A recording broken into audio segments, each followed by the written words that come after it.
శుభోదయం. అనుదిన జీవం అనేటువంటి ఆధ్యాత్మిక కార్యక్రమానికి మిమ్మును మీ కుటుంబాలను ప్రేమపూర్వకంగా ఆహ్వానిస్తుంటున్నాం. ప్రియ దేవుని ప్రజలారా, అందరూ బాగున్నారు కదూ? ఈ ఉదయకాల ధ్యానం నిమిత్తమై సిద్ధంగా ఉన్నారా?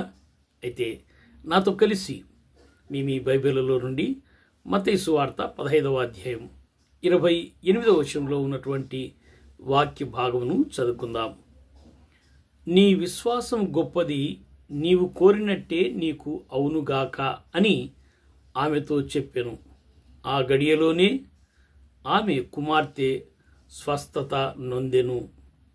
దేవుడు ఈ వాక్యమును మన వెనుకలో దీవించునుగాక. ప్రార్థన. దయగల ప్రభు, కృపగల నాయన, మా జీవితంలో మీరు మాకు అనుగ్రహించిన ఈ శ్రేష్టమైన దినమును బట్టి మీ కొందనాలు చెల్లిస్తుంటున్నాం. ప్రభు, ఈ ఉదయకాలన మీ వాక్కు ద్వారా మీ ముఖదర్శనం చేసుకుని మీ వాక్కు ద్వారా వెలిగించబడి ఈ లోకములో మేము అడుగుడుతుండగా మీ సన్నిధి, మీ ప్రసన్నత మాకు తోడుగా ఉంచి మీకు మహిమకరంగా నడిపించబడినట్లు మీ వాక్కు చేత మమ్మను బలపరచుమని యేసు దివ్యనామం అడిగి వేడుకుంటున్నాము తండ్రి. ఆమెను. ప్రియ దేవుని ప్రజలారా, చదువుటి లేఖన భాగములో కానాను స్త్రీని గురించి మనం చదువుకున్నాం. ఆమె కుమార్తె అపవాది చేత పీడించబడింది కనుక ఆమె యేసునొద్దకు వచ్చి యేసు దగ్గర బతిమలాడుతూ ఉన్నది. ప్రారంభంలో ఆమె మొరను ప్రభు ఆలకించకపోయినట్లు ఉండినప్పటికీ చివరిలో ఆమె విశ్వాసమును అభినందించడం మాత్రమే కాకుండా నీవు కోరినట్టే నీకు అవునుగాక అని కనికరముతో సెలవిచ్చెను. ఆ గడియలోనే ఆమె కుమార్తె స్వస్థత నొందెను అని దైవవాక్యంలో మనం చూస్తున్నాం.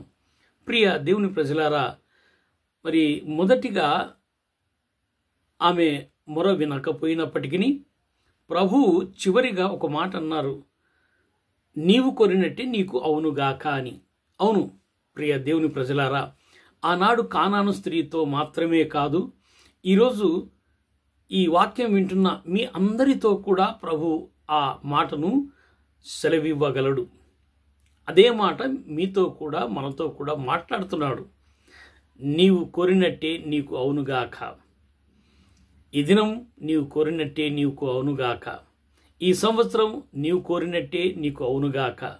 నీ కుటుంబం నిమిత్తమే నీవేదైతే అడుగుతున్నావో అది నీవు కోరినట్టే నీకు అవునుగాక. నీ బిడ్డల నిమిత్తమే నీవేదైతే కోరుతున్నావో నీవు కోరినట్టే నీకు అవునుగాక.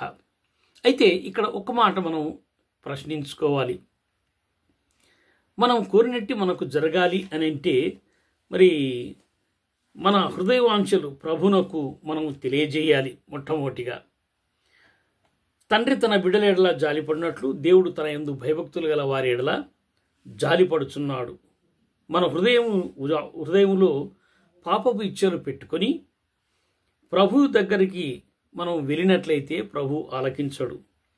మనం క్రీస్తు రక్తంలో కడగబడిన నీతిమంతులము గనుక ఆత్మానుసారమైన కోరికను కలిగి మనము దేవుని యొక్క సన్నిధిలో మొరపెట్టుకోవాలి.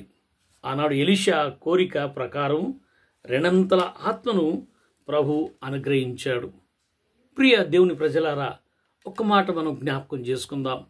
నీవు కోరినట్టే నీకు జరగాలి అని అంటే మొట్టమొదటిగా నీ విశ్వాసం గొప్పదై ఉండాలి.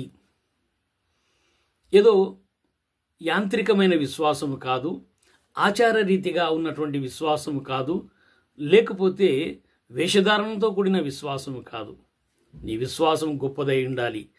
అది ఎలాంటి విశ్వాసం, ఏది గొప్ప విశ్వాసం అని అంటే మీరు మీ వ్యక్తిగతంగా 21 నుంచి 28 వచనాల వరకు ఉంటే వాక్య భాగాన్ని మత్తయి సువార్త 15వ అధ్యాయంలో ఆ వాక్య భాగాన్ని వ్యక్తిగతంగా మీరు చదవండి, ధ్యానించండి. ఆమె విశ్వాసం ఎంత గొప్పదో మీకు అర్థమవుతుంది. రెండవది, కీర్తనాకారుడు అంటాడు కదా, 37వ కీర్తన 4వ వచనంలో, యెహోవాను బట్టి సంతోషించుము, ఆయన నీ హృదయవాంఛలను తీర్చును.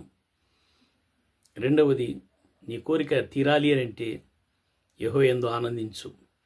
వచ్చే కష్టాలు, అవమానాలు, నిందలను బట్టి నీ విశ్వాసాన్ని సన్నగిల్ల చేసుకోవద్దు. కలుగుతున్న కష్టాల్లో ప్రభునందు ఆనందించు. పౌలు భక్తుడు అంటాడు, ఆనందించుడి, మరలా చెప్పుదును ఆనందించుడి. అవును, మనం ప్రభునందు ఆనందించాలి, ప్రభును మహిమపరచాలి. ప్రభు నీ కోరిక తీర్చబడాలి, ప్రభు చేత నీ కోరిక తీర్చబడాలి. అట్టి కృప మీరు మీ కుటుంబాలు పొందుకున్నట్లు పరిశుద్ధాత్మ దేవుడు సహాయం దయచేనుగాక. ఆమెన్. ప్రార్థన. దయగల ప్రభు, కృపల నాయన, మీరు ఇచ్చిన వాక్కును బట్టి వందనాలు. ఆనాడు కారాడు స్త్రీతో చెప్పినటువంటి మాట మేము జ్ఞాపకం చేసుకుంటున్నాం. ఆయన నీవు కోరినట్టే నీకు జరుగునుగాక అని. అవును నాయన, ఈ వాక్యం ఎంతమంది అయితే వింటున్నారో వారి యొక్క కోరికలు ఏవైతే ఉన్నారో మీరేంటి దేవుడు మా ప్రభువా, మీ యందు భయభక్తులు కలిగి నాయన మరి నీ యొక్క పరిశుద్ధ సన్నిధిలో మేము ఆత్మ సంబంధమైనటువంటి కోరికల చేత నీ సన్నిధిలో మొరపెట్టుకొని మీ ద్వారా ఫలితాలు పొంది నిన్ను మహిమపరచున్నట్లు మీ సహాయం దయచేయమని యేసు దివ్యనామమున అడిగి వేడుకుంటున్నాం తండ్రి. ఆమెన్. దేవుడు మిమ్మును మీ కుటుంబాలను దీవించునుగాక. ఆమెన్.